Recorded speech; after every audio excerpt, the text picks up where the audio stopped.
So ayun na nga guys, nandito na kami sa bahay, kadadating lang namin, di ba, bumili kami ng chicken sa labas. So ayan, ako na naman syempre magluluto. So ayan, tara guys sa kitchen, punta tayo sa kusina, magluluto na naman ako guys. So ayan siya, ready na talaga yan, chicken. Tsaka ano tawag dito, sayote, may luya, sibuyas at bawang. So ito yung binili namin, madami pala. So ayan, slice ko muna ang chicken. Ayan na, bukasan lang natin.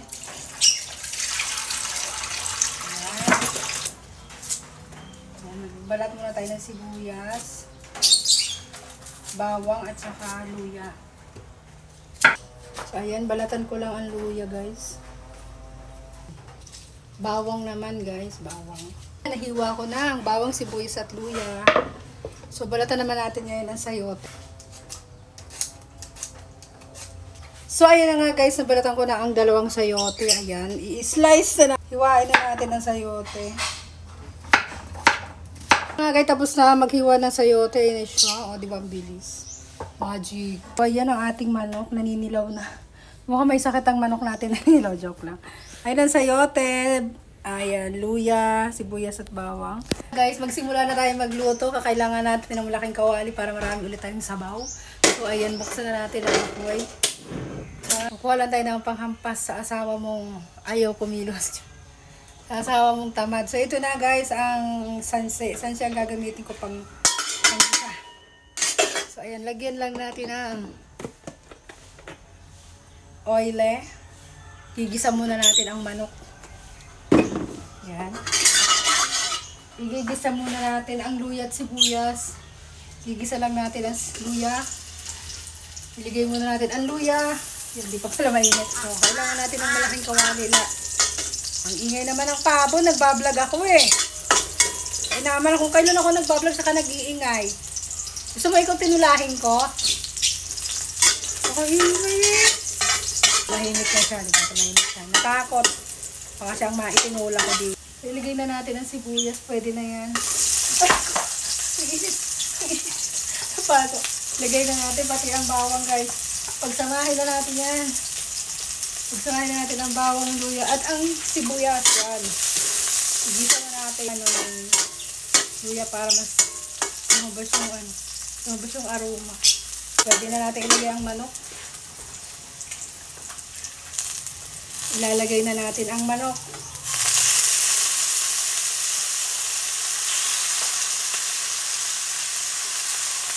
Bahog eh. Yan lang po lang kasi namin ito guys. So, madami sa iyo. Solid follower na dyan. Shout out sa inyo guys. Suportahan nyo lagi ang cooking show ni Mari ha. Salamat sa mga palaging nanonood, nag-comment. Masarap daw ba ako magluto? Gusto nyo ba matikman ang luto ni Mari?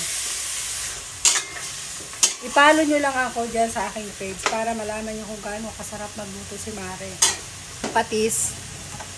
Patis na mabango. Ba't ganito nga may ng patis ang baho pero masarap. Lagyan natin ng patis. Napadami ako. Tapos, ay, nag-iingay na naman. Lagyan ng paminta. Pinagalit ako ng pabo na yan. Kitchen. Habang iginigisa natin para may lasa na siya. Isang kutsay. Takluban muna natin ng mga isang araw. Yan. O, pakuluin lang natin. Habang pinapakulo natin, kukuha tayo ng dahon ng sili. So, ayan guys, habang pinapakuluan natin ang ating manok, ayan, sagisa muna, sangkutsa muna ko guys, ayan, so, sangkutsa ko muna siya, ayan, para tumalab yung lasa niya sa laman ng manok, yan. Kukuha tayo ng dahon ng sili ulit sa kapitbahay, magnanakaw ulit ako ng dahon, tayo ng dahon ng sili sa amin. Ang tataba ng dahon, pipitas lang tayo ng sanga. So, ayan guys, ito yung kinuha. Mataba, oh, ito mataba. So, madaming dahon ng sili. Masarap kasi yung lasa nito eh. Dahon ng sili. Inubos ko na yung dahon ng sili. So, ayan, titingnan natin ang ating sinangkutsang manok. Alaman. Kaya na nga guys, habang ako nagigisa ng tinola, magsasalang na ako ng sinaing. Magsasalang na tayo ng sinaing. No? Tingnan na natin ang ating tinola. Ayan, naiiga na siya. Pwede na siya lagyan ng ano na sabaw. Lagay na natin yung sayote para masama sa gisa guys. So, lagay na natin para masama na sa gisa. Yan. Saka natin siya lalagyan ng sabaw. Ayan, galing sa nawasa. Isa't kalahati para maraming sabaw. Masarap masabaw. Hindi na kasi ang taklob. So, palitan natin ng taklob. So, ayan. Takloban muna natin para kumulo. Ayan. Habang kumukulo, himayin na natin ang ating gulay. Pinapakuluan natin ang ating tinola. So, ayan guys, habang iniintay kong kumulo, ang tagal kumulo. Magsasayaw muna ako ng igiling-giling. Igiling-giling hanggang sa matunaw ang taba. Igiling-giling. Makukuloan kong mabuti, tapos pag kumulo na, isasaboy ko sa kaaway ko yung kumukulong sabaw. Yeah, char lang. Punaksalubong ko sa daan. Sasabuyan ko ng kumukulong sabaw ng joke lang po yung pinagsasabi ko. Ang tamaan, huwag magagalit. Giling-giling. Igiling mo nang matunaw ang taba. Igiling-giling. Igiling mo nang matunaw ang taba. Igiling mo nang matunaw ang... So, tingnan na natin kung kumukulo na. Tsadan! Yun! Kumukulo na siya, guys. Ang galing. Ano, hindi pa ba luto yan? Ay, pwede naman lumabas ka. Malapit na dumaluto. Malapit na. Gutom ka na? Oo. Malapit na yan, kulo na. Anong dala nito? Ako hindi na naglalagay ng ganito. Ay siya, gusto niya may ganito lagyan daw natin. North chicken. North chicken cubes. Ang tagal naman, ako gutom na. Malapit na yan. Parang ako naman yung inaamoy mo eh. Parang ako yung Sarap inaamoy maamoy. mo, hindi yung tinola. Bango. Bango ba? Ako mabango yung tinola. Uy! Uy! Ba't umalis ka, kinakausap pa kita? Ikaw ko lang Balo. Oo! Yung kulo na. Tignan mo nga kung anong lasa nito aking tinola. Tignan mo kung masarap ha. Ay, natapon. Napadami.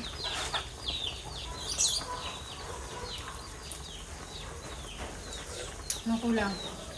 Ang sarap. Lalagay na natin ang talbos? Malalabog to.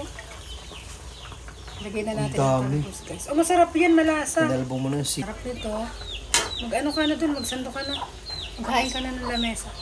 Yan na guys ang aking tinola. Sarap. Ooh. Bakit si Tabi? Tingin. Una po ang aking tinola. So hanguin na natin guys dahil luto na siya. Mali na guys, luto na. Yun. Another luto series. So ayan na ang luto ni Mari guys. Sarap-sarap. So ayan guys, nakapagkakain na ulit tayo ng tanghalian. Sasantog na ako ng ulo. Dahil sisibog na ulit tayo ng tanghalian.